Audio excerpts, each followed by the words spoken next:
Assalamualaikum warahmatullahi wabarakatuh.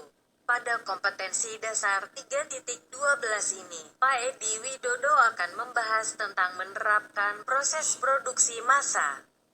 Slide berikutnya, proses produksi. Pengertian proses adalah cara teknik atau metode bagaimana produksi itu dilaksanakan. Pengertian produksi adalah kegiatan untuk menciptakan atau menambah kegunaan suatu barang atau jasa. Slide berikutnya, macam tipe produksi menurut Yamit antara lain. 1. Proses produksi yang terputus-putus adalah proses produksi yang dilakukan dengan alat multiguna, sehingga kegiatan produksi dapat dilakukan secara fleksibel. Proses ini dapat kita jumpai misalnya pada usaha reparasi komputer. Karena pada pihak produsen melakukan proses produksi itu sesuai dengan pesanan konsumen sehingga akan tercipta proses produksi yang berbeda-beda. 2. Proses produksi yang berkelanjutan. Produksi berkelanjutan adalah suatu metode proses produksi di mana proses berlangsung secara terus-menerus tanpa henti. Proses produksi secara berkelanjutan dilakukan pada industri dengan skala produksi besar. Pada proses produksi secara berkelanjutan umum digunakan sistem yang otomatisasi dengan bantuan PLC atau pengontrol otomatis lain. 3. Proses produksi yang berulang-ulang. Proses produksi yang berulang-ulang adalah kegiatan produksi yang mana produksi dilakukan secara berulang-ulang dalam rentang waktu yang ditentukan. Contoh dari produksi berulang-ulang adalah produksi laptop jenis tertentu yang biasanya dilakukan pada rentang waktu beberapa bulan saja untuk kemudian diganti dengan produksi laptop jenis lain.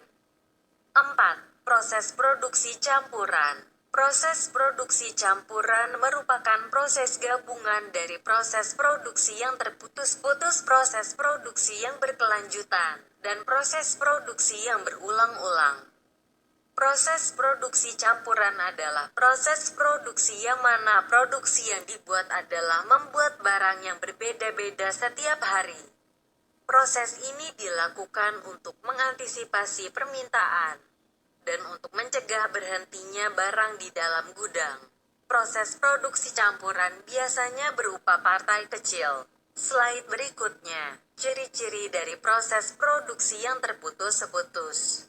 Yang pertama, biasanya produk yang dihasilkan dalam jumlah yang sangat kecil namun dengan banyak variasi. Ini disesuaikan dengan pesanan. Yang kedua, penyusunan peralatan dilakukan berdasarkan fungsi peralatan tersebut. Yang ketiga, mesin-mesin yang dipakai biasanya bersifat multiguna. Misalnya obeng untuk melakukan reparasi berbagai macam barang. Yang keempat, karena sifatnya yang multiguna maka operator mesin memiliki pengaruh yang besar dalam mengerjakan semua pekerjaan. Yang kelima, proses produksi tidak akan terhenti walaupun terjadi kerusakan atau terhentinya salah satu mesin atau peralatan. Slide berikutnya, kelemahan produksi terputus-putus. Yang pertama, sulit untuk dilakukan penjadwalan proses produksi karena urutan pekerjaan yang banyak sekali di dalam memproduksi satu macam produk. Selain itu, dibutuhkan banyak sistem penjadwalan. Karena pasti akan terdapat perbedaan pesanan konsumen.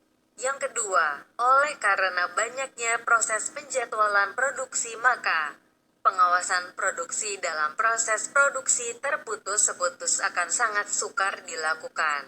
Yang ketiga, biaya tenaga kerja dan biaya pemindahan bahan sangat tinggi. Karena banyak dipergunakannya tenaga manusia dan tenaga yang dibutuhkan adalah tenaga yang ahli dalam pengerjaan produk tersebut. Slide berikutnya, keuntungan dari produksi terputus-putus antara lain.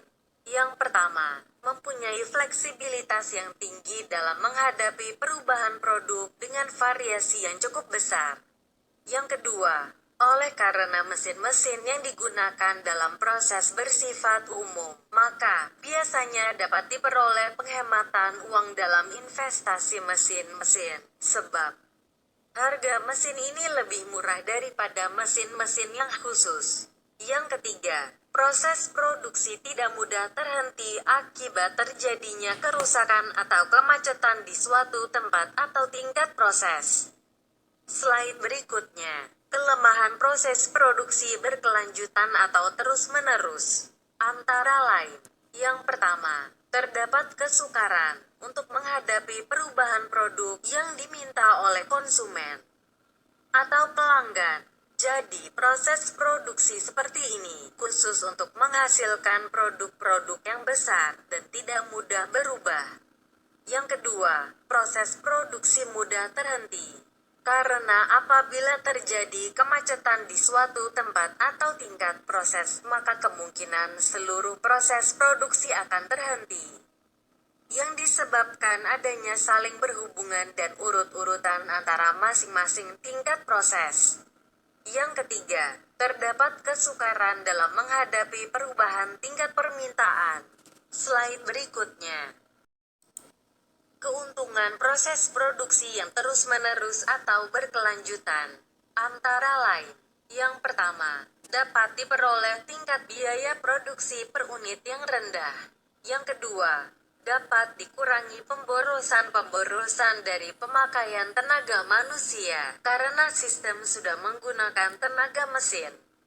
Yang ketiga, biaya tenaga kerja rendah karena jumlah tenaga kerja yang sedikit dan tidak memerlukan tenaga yang ahli dalam pengerjaan produk yang dihasilkan. Demikian materi kali ini, semoga bermanfaat. Salam buat semua anak-anak kelas 12 RPL SMK Plus Alma Arif Singosari. Semoga sehat selamat. Wassalamualaikum.